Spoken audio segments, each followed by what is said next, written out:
All right. Welcome back to the Big Picture with Ian Nash. I am your host, Ian Nash. This is episode 2, and we are back with author Grant Schnarr. How you doing today, Grant? Doing great. Glad to be here. Heck yeah, man. I love it. All right. So I wanted to start with something that we kind of finished with last time, Mhm. and which something that I didn't know that you mentioned was that kind of in the beginning of Christian history, um, cr- the term Christian was not a term that Christians applied to themselves. It was actually more of a pejorative or a derogatory term, and actually they called themselves the followers of the way or way followers. And so I just wanted to hear a little bit Yeah. more about that and kind of how that and how that kind of leads into our discussion of a couple other things like the Tao, for instance. Well, I think pretty much that, I don't want to say accidental, but I think that they really were trying to figure out what happened. I mean, like, who was this guy? Claimed to be the Messiah. A whole completely different way to think about religion, even because, religion before them was just a ritual and, this and that kind of thing. And here, Jesus's whole thing was on spirit and individualism, and the nobility of everybody. And so they were just going like, look, hey, are you a part of the way? They hadn't defined it. And in fact, it's really interesting to look at, early Christianity. Nothing was really defined. I mean, they really didn't. There was no doctrine of the Trinity. There was no, how is one saved? I mean, it was very much the way, so that's very cool. Yeah, Also, I just think it's interesting. Just one more thing that Jesus also says, "I am the way, the truth, and the life." I guess he was a Taoist too. yeah, yeah. I mean, and yeah, because I did want to kind of juxtapose that with the Taoism, which can be translated as the way or the path, Yeah. um, and just how like and I think one of the things like kind of the new church does a very good job of kind of looking at it, seeing the positives in all the different world religions, and Mhm. kind of the doctrine that if you live a good life according to your religion or your philosophies or whatever, then you know then you did You're it. okay. You're Yeah. okay, right? So yeah, I guess this is kind of like more of a pointed question of it. It's like is is God and the Tao the same thing? Wow, you asked the best questions. Well, in a sense, I mean, right? You could take that one all over the place. When it comes to Christian, again, talking about Christian doctrine, what I think is interesting. Let's step back a little bit from that. Is that Swedenborg talks about providence, like uses that Christian word divine providence, meaning how God provides for us, right? But then the whole description of that is what he calls, almost want to say the way, but he calls it a stream, like a gentle flow. Get in the flow of God's providence that will lead you to all good things. And when I studied I mean, I knew about Swedenborg before studying the Tao, but studying the Tao Te Ching, I realized these are the same things. Swedenborg is talking about the same thing, just this idea of surrendering to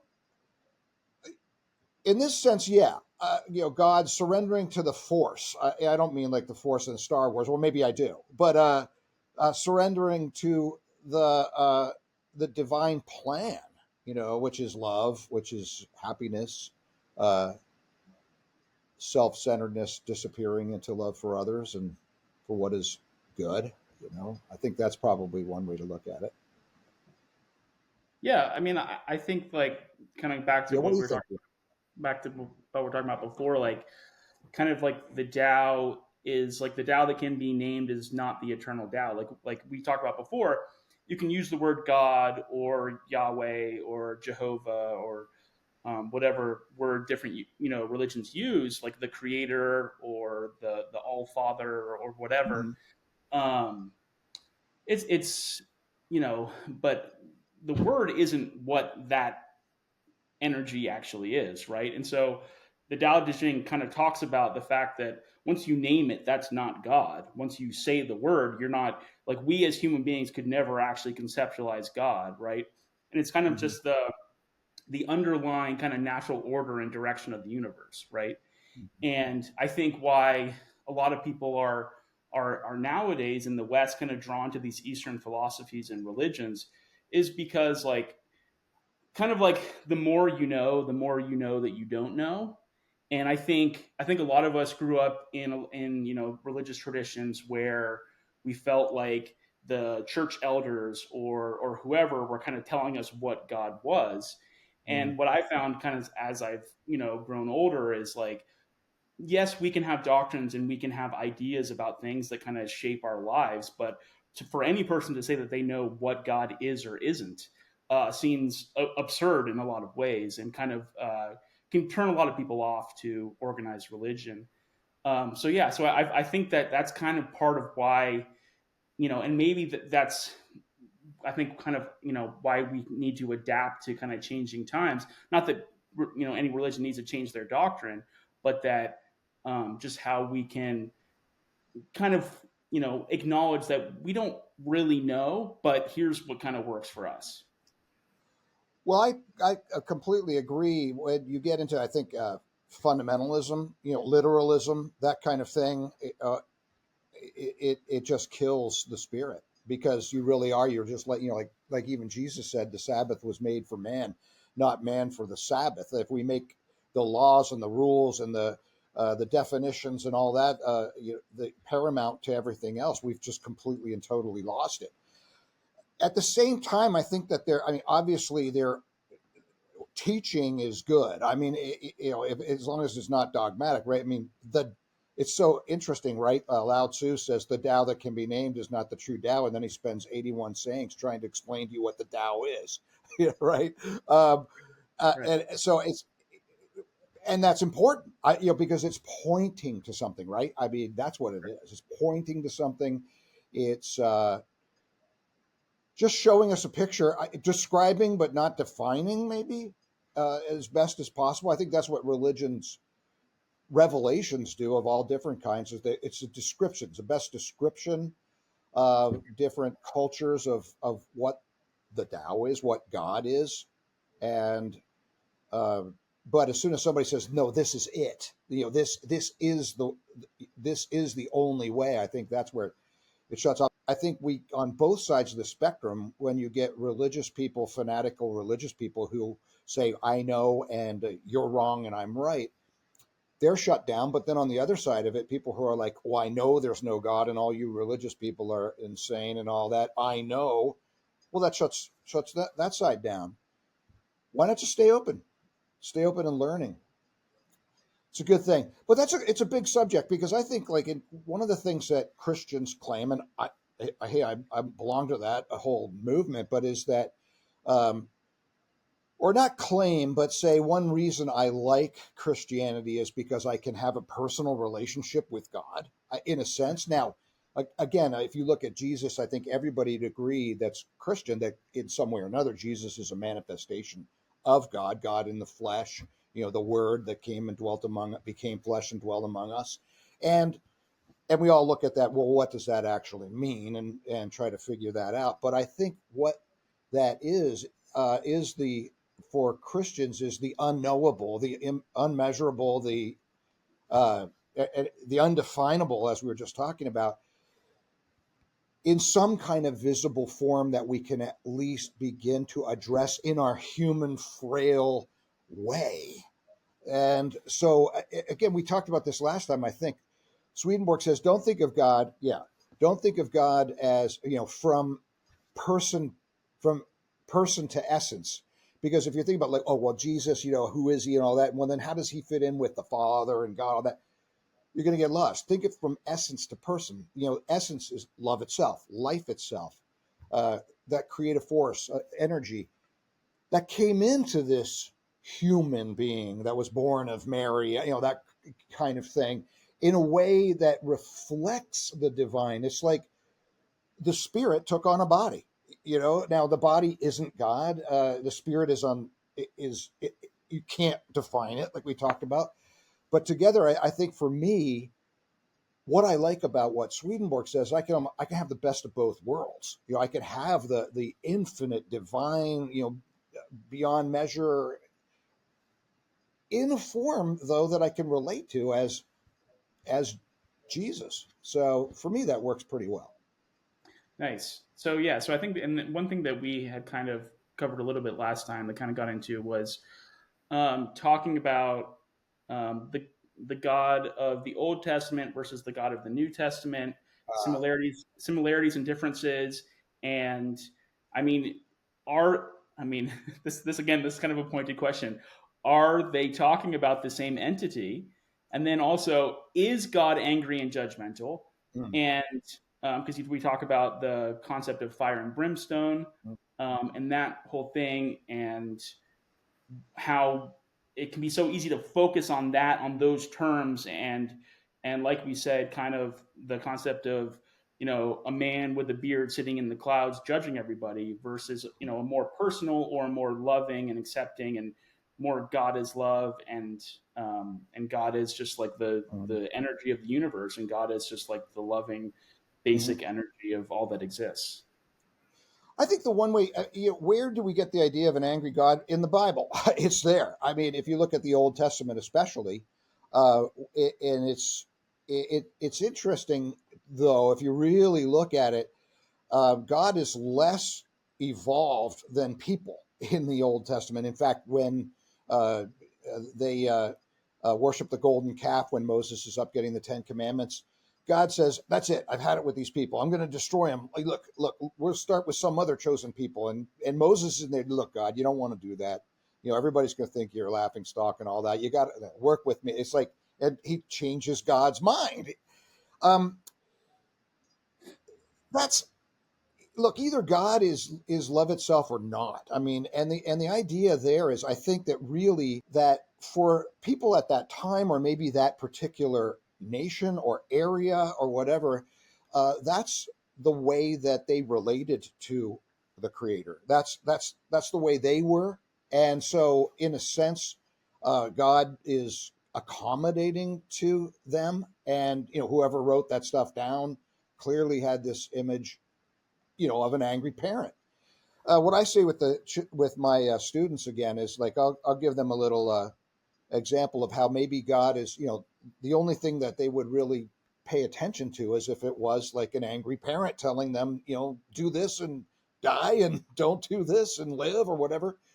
So one of the jokes I do, I say, look, if my child, when my children were growing up, if my child comes over to stick his finger in a light, in a socket or something, or his tongue, and I'm not going to go, well, listen, come, let us reason together, son. It's like, no, get your finger out of there. You will surely die. No, I really wouldn't do that, but thou shalt surely die if thou does. And I think that's the only thing that people would relate to. And what's sad is I still think that there are people in this world that's all they can relate to, right? I mean, that it's got to be that black and white, that do and if you want to be damned or you want to make it to heaven. But what you can see if you look at Revelations, but especially if you look at the from the Old Testament into the New Testament, Jesus came out of the Old Testament, and is as we evolve as a people, God's revelation has evolved. I mean, so Jesus comes out and he shows us a different picture. I mean, very, all of a sudden we're starting to get in the New Testament that real sense that God, that the divine does love us, and that through the Messiah, through Jesus, an absolute and complete love, and um, revelation changed. And so we could see that very clearly. It's very interesting when Jesus goes through this whole thing about, you have heard that it was said, this, but I say unto you. So, for example, when he goes, you have heard that it was said, an eye for an eye and a tooth for a tooth, meaning if someone knocks your brother's tooth out, you go and knock their tooth out. Someone hurts them, you hurt them back. Jesus said, you've heard that, but I'm going to tell you that's not true anymore. But I say unto you, love your enemies. Isn't that? Well, do you know where you heard it? In the Bible. I mean, he was quoting the Old Testament when he said, you have heard, all these different places where he says, oh, you may have heard this. Well, of course they did. It's the Bible. But then Jesus, and who else could except for the Son of God or the Word made flesh, come and say, that's no longer true anymore. That's no longer true. There's another way to look at this. And that is a way of looking at it from forgiveness, from love, from charity. So so which is it? Right? I mean, and what I love about Swedenborg, he takes it another step, kind of like, okay, so at first we thought all black and white, follow these commandments, or you do, or you live or you die, kind of thing. Then Jesus comes along and says it's about loving your neighbor. Still a lot of judgment stuff like that, but you're going to make it. We're all on the same side. Swedenborg comes along and says, okay, now you're ready to know. There is no angry God. There's no angry God. It's all love, and that's the only thing. I mean, and then he'll go through as a scientist and almost like spiritual physics. You can't have it both ways. You can't have God is love itself, and yet, damn it all, and I mean you're going down. It doesn't work that way. Either God is love or God isn't. And if is our Creator less evolved than us because we can forgive, but God can't unless we say some magic words or something? Hmm. What I find what people have done with religion is they've turned it into a comic book, really, a cartoon comic book about God up here, like we've talked about with the on the throne with the beard or whatever, all these little rules that we have to follow. Mythology about I think, well, we could get so much into like what does it mean that Jesus died for our sins. I think there's so much mythology involved in that has this angry God pleased that his son was sacrificed. What is this? I mean, it has nothing to do with love. It has nothing to do with the divine, really, when we start telling these stories. But the Bible says you got to look at the Bible deeper. The Bible is God's poem to us. The Bible um, is is a beautiful, beautiful book that's supposed to be read on the level of teaching us to look deeper. Not simply to stop looking. God comes to us the way we need Him, and I think that we've evolved in such a way. Yeah, we could be terrible people now as well as good. It's like technology can be used for good or evil, but we've evolved in such a way that we can have a better picture of who God is, and be able to be responsible with that picture than maybe we could thousands of years ago. Yeah, that makes a lot of sense. One thing I'm thinking is that we should probably define our terms, because I imagine some people who listen to this probably don't know who Swedenborg actually is. So I guess the question, kind of, I know it would be a pretty long discussion, but just I guess briefly, or as brief as we can, who was Emanuel Swedenborg? What were his experiences, and what did he teach? And what are kind of the basic tenets of the churches that have been formed based on his teachings? All in two sentences. Swedenborg Right. was an 18th century scientist and theologian. He very had one of the highest IQs. Was very successful in all different kinds of fields as an inventor, as a philosopher, as I mean, you could go on, a scientist. He believed that he was prepared by God to basically to in a sense, to reform or recover Christianity from where it had gone. I mean, meaning like to get us back to the idea that again, that God is a God of love, to get us back to the idea that no one's out there judging us. We judge ourselves by the kind of life we choose to live and the kind of person that we become.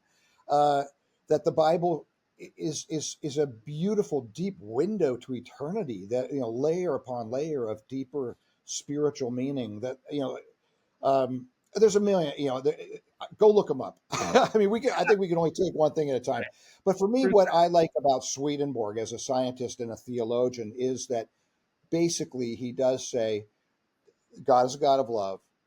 There's good in all religions. I mean, if it's leading to that God of love, then it's leading to that God of love.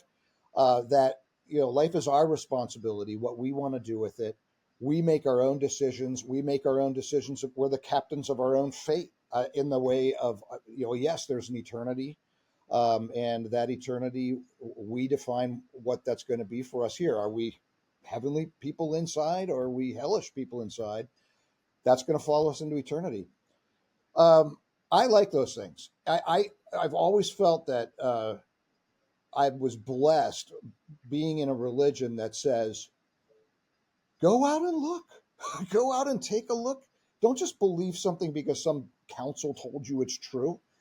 Is it, go out and compare it to other things. What's in your heart? Is it singing to you? Is it talking to you? And wow, what a difference. So therefore I could study all the various religions of the world, say for the book Art of Spiritual Warfare, and what is this struggle that every religion talks about, and not have to cut myself off from that because somehow there's some insecure God that doesn't want me to read other stuff. And so that's been a blessing for me. So 18th century scientist, theologian, wrote 30, some volumes on all the different subjects, and basically the idea that spirituality and rationality can go together. I think that's the best way to put it. Yeah, I love it. Growing up in that background, I think one of the coolest teachings that I felt really worked for me was just this idea of, that, yeah, God is love, and it's wherever you go in the afterlife, you're not being punished, right? It's not like, okay, if you did 51 good things and 49 bad things, then you're going to heaven. But if you did 51 bad things and 49 good things in your life, then you're going to hell, and you're going to lay in the lake of fire and whatever. Like, it was just like, you go where you're comfortable, and you go to where there are other beings who had a life similar to you, and whatever your thing in life, whatever that was, it might be something we define as positive in this world, or negative, or whatever, something more towards good or something more toward the not good. Just you're going to go where you're comfortable. Like, I remember one teaching was like, yeah, if you take someone who just lived a horrible life and you put them in like the highest realm of heaven, they're going to be miserable because it's the love is too intense, the energy is too intense, and just that they couldn't handle it. They would want to go somewhere different, right? And I think that's like it's a very loving and accepting message. So I always thought that was a very cool teaching. Yeah, agreed. Part of what I again tell my students is that it's not simply what you do or what you believe that gets you to heaven or hell. It's who you are. And that's so different than I think any religion that I won't say any, but most religions that have an afterlife have a judgment, and it's usually someone else is putting you in your eternal destination. What's so unique about Swedenborg is the idea, let's stay with God being love, that we create our own destiny. In the perfect sense, we were created here as objects receiving vessels of God's love. We are being prepared here for a life of eternity with our creator and with one another in community. The whole idea here is that we get to choose. We get to choose how we want to show up. Now, of course, we have certain talents or certain interests and stuff like that, but we get to bring into ourselves how that love from God is going to be reflected in us and come through us. And then we're born, so to speak, into eternity, into the reality of that, um, if we're a heavenly loving person, into the reality of heaven and with loving community. But there's nobody telling us, you said the right thing or you didn't, or you believe the right thing, and you got to go this way or you can go that way. It's our decision. So, and we can make our life a hell. We know that right here in this world, right? But it's, again, if you want to say God is love, and I mean love, you're not loving. If God is love, he can't cast you into hell. And he doesn't want to. From his very nature, love loves. Now, love loves us so much that love allows us to move away from love. I mean, when we move away from God, if love, goodness, blessing, we're free to move away from those things and make our lives miserable. That's hell. That's a worse hell, I think, than something that's just pushed upon us because it's something that's all the way deep into our interiors. But it's our choice, and I think that makes such a big difference for me in the way of looking at life. God is always on my side. God is always on my side. I can mess that up, but what a wonderful thing. I mean, how terrible to think, no, I'm not worthy in God's eyes. Really? Uh, your parent thinks that you suck. That kind of, it's like, what? I don't like Yeah. that. Yeah, I think it's just I really like just the concept of just like we create our own hells. Like, and I think we, many of us experience it in our own lives, and it's just part of being human. It's like what your obsessions or your just like desires or your delusions and illusions that in which we live, those types of things. It's like, yeah, we and this goes back to a lot of kind of the Eastern philosophies and especially Mm. Buddhism, just this idea of we create suffering through our Right. desires, right? And how the fact that nirvana is not like this in within Buddhism, it's nirvana is not something that only the Buddha can achieve, right? It's not something that you know Buddhists really don't worship Buddha. Some people kind of Right. do, and Yeah. some people there's some deities and things like that. But it's the idea that we can all free ourselves from suffering by blowing out the flame of these Yeah. fires of desire that we have. I'd love to hear your thoughts just on how do we, like it's not achieving nirvana as like okay now whatever I can leave the cycle of birth and death, leave samsara, but just like how like blowing out the flame of our obsessions and desires and freeing ourselves from our the hell we create, freeing ourselves from the suffering that we create. Well, you said it all. I mean, since I will say that I love that doctrine too, and I love it because it's the same thing I've always believed. I think it's what Swedenborg basically teaches. It's like Buddha said, the desire is a rushing river. You get in that. That's not the kind of stream of providence we want to be in. It takes us away to all things that are all suffer. It takes us into suffering. So the idea here that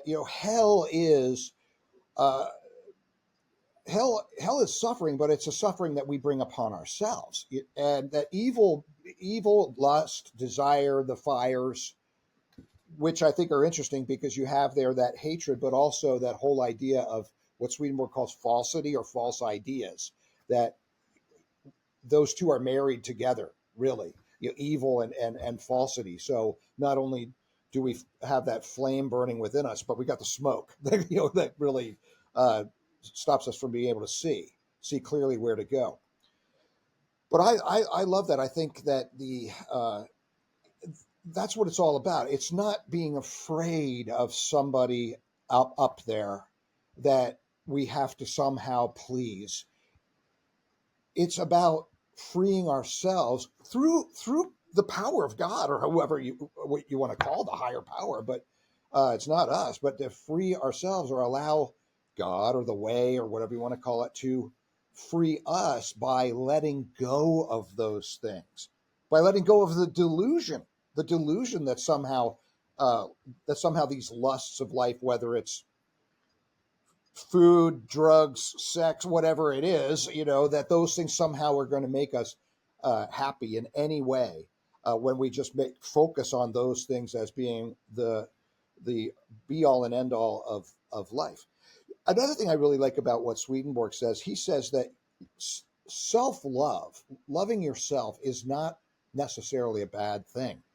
We have to have self love. If we didn't love ourselves, I'd probably, I'm up on the third floor here. To go home, I'd step out the window. I mean, if I didn't have any love for myself, that's what keeps us alive. Self preservation. It's when the love of self rules everything else in us. When the Mm-hmm. love for ourselves is at the expense of our neighbor, at the expense of humanity, is when it becomes evil. Actually, but we never but it can serve. We're never going to get rid of it completely, but it can serve us to a point where if we're taking care of ourselves so that we can be of use to other people, that's good. We have to do that. I mean, someone that doesn't take care of themselves, right away you can see the flaw involved in that, because all of a sudden they're the ones that are being sucking up the energy in the world. So so I just love that idea. There's nothing out there that is coming down on us. It's all about freeing ourselves, allowing that power to help to free us. And I like nirvana basically is just a state, in my terms, a state of freedom.